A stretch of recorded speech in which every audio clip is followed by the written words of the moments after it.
ঈদুল আজহা বা কোরবানির ঈদ মুসলমানদের অন্যতম বড় ধর্মীয় উৎসব। প্রতি বছর আল্লাহর সন্তুষ্টি অর্জনের জন্য পশু কোরবানি করা হয়।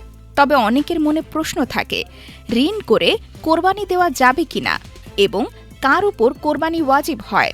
ইসলামের বিধান অনুযায়ী মৌলিক প্রয়োজন মেটানোর পর যদি কারো কাছে নিসাব পরিমাণ সম্পদ থাকে, তাহলে তার উপর কোরবানি ওয়াজিব, অর্থাৎ ৭.৫ ভরি স্বর্ণ, ৫২ ভরি রূপা বা এর সমমূল্যের অর্থ সম্পদ থাকলে কোরবানি করতে হবে।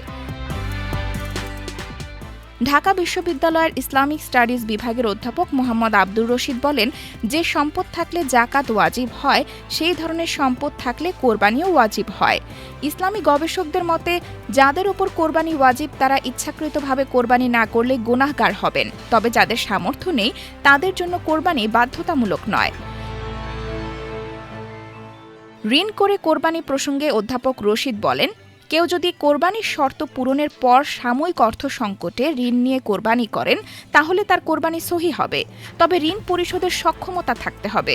যদি এমন অবস্থা হয় যে জীবনযাত্রায় কষ্টকর হয়ে পড়ে, তাহলে তার উপর কোরবানি ওয়াজিব নয়।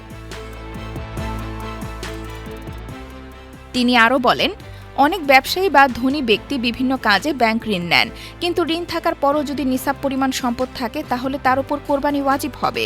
ইসলামের বিধান অনুযায়ী গরু, মহিষ ও উটে সর্বোচ্চ ৭ জন শরিক হতে পারবেন।